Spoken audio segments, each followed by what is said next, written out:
De volta com o Mercado e Companhia e agora o assunto é o preço das rações. Nós observamos a alta do milho no mercado interno e também escassez de soja no mercado externo. De que forma estas circunstâncias impactam os preços das rações? Quem traz estas informações e muito mais é o vice-presidente executivo do Sindicações, Ariovaldo Zani, que conversa conosco agora. Muito bom dia, Ariovaldo. Realmente há uma mudança de preços devido a essas informações que eu comentei agora, milho e soja? Bom dia, Roberto, e aos seus telespectadores.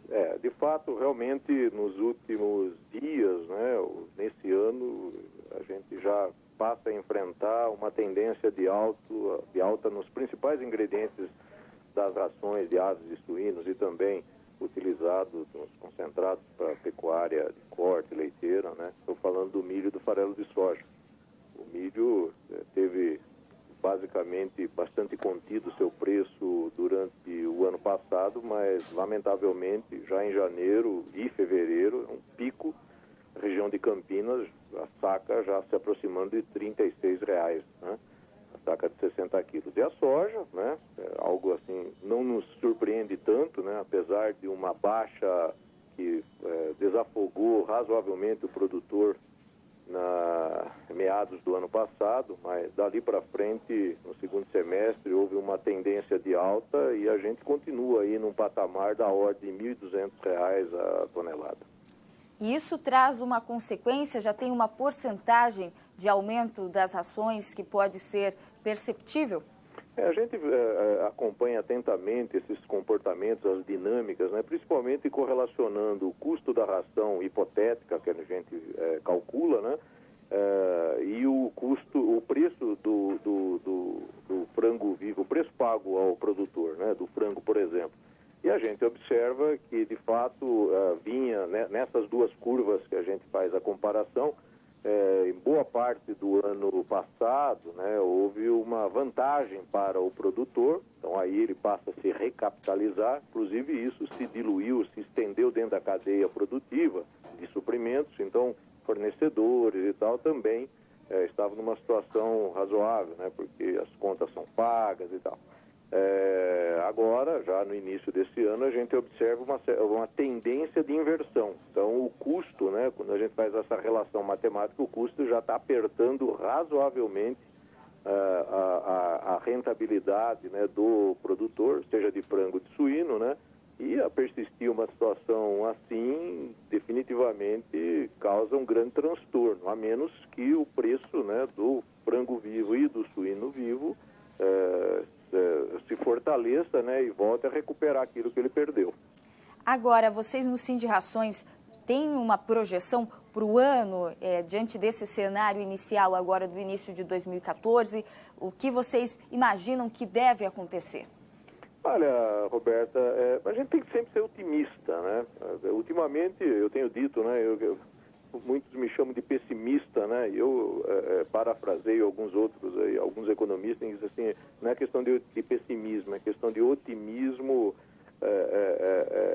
bem informado, Então, quando você está bem informado, você acompanha os índices econômicos, as tendências, vê aquilo, as projeções. Nós calculamos nossas projeções de demanda de ração, elas são moduladas pelo desempenho da indústria de carnes, leite e ovos, Então, considerando as projeções que as associações de produtores de aves, suínos, a pecuária leiteira de corte, a gente chega no final a um crescimento médio nesse ano 2014 da ordem de 3%, Eu diria sendo otimista, porque, por outro lado, por ser ano eleitoral, coisas imprevisíveis podem acontecer, o que podem favorecer um pouco mais ou até prejudicar. Então, no caso da avicultura de corte, a demanda por rações de frango de corte também, levando em conta as projeções da exportação e consumo interno, deve também puxar aí por volta de 3%. Suíno deve ficar estável, a oferta está bem ajustada à demanda. Produção de gado leiteiro, a produção leiteira deve ser dinamizada, até por a publicação aí recente do programa de pecuária, de melhoria da pecuária de corte e de leite, Então, a aquicultura também, apesar de contribuir menos, ela deve ter um crescimento de 2 dígitos outra vez, por volta aí de 12%, 13%, 14%, Então, quando você faz todo o rescaldo, né, mostra, assim, com otimismo, um crescimento no próximo ano de demanda da ordem de 3%, que deve levar a produção de 64 milhões, mais de 64 milhões de toneladas de ração, mais uns 2 milhões e 200 aí de sal mineral. A gente vai celebrar se a gente fechar o ano vendendo quase 67 milhões de toneladas. Celebrar porque são 2 anos aí, o 2012 foi de recuo, 2013 de marasmo, então a gente celebra porque a gente voltaria a números de 2011, né? Perfeito. Ariovaldo, a exemplo de outros produtos, qual é o impacto do dólar para a formação do preço da ração? Pois é, né? O dólar é um tema, o câmbio é um tema polêmico, né? É óbvio, né? Qualquer empreendedor, né? Não precisa ser economista, ele sabe, né? Que o câmbio, ele acaba modulando o desempenho exportador, né? O comércio internacional de um país. E por outro lado, você tem o contrário também, né? Esse câmbio, quando está desvalorizado, a nossa moeda desvalorizada, no caso das importações, então a gente tem que desembolsar mais reais para poder pagar as despesas. Então, por um lado, né, essa desvalorização acaba favorecendo as empresas, né, que têm boa parte da produção voltada à exportação, e por conta disso acabam melhorando, né, o seu plano de contas, a sua saúde financeira. Ao contrário, e contribuindo, obviamente, né, para o saldo comercial da balança geral do país.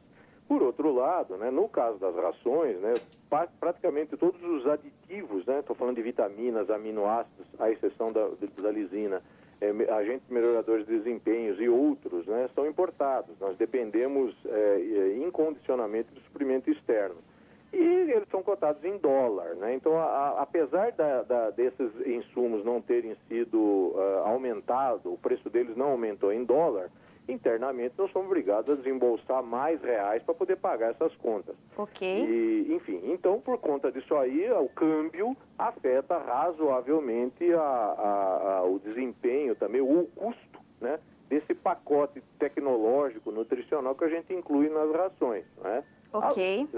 Tá certo, Ariovaldo, nosso tempo por hora está esgotado, mas ótimas informações sobre o mercado de rações. Então, mais um item para o produtor de aves e suínos, também para a pecuária em geral, ficar atenta com relação aos preços neste ano, porque podemos ver, então, preços maiores, como já começam a acontecer nesse início de 2014.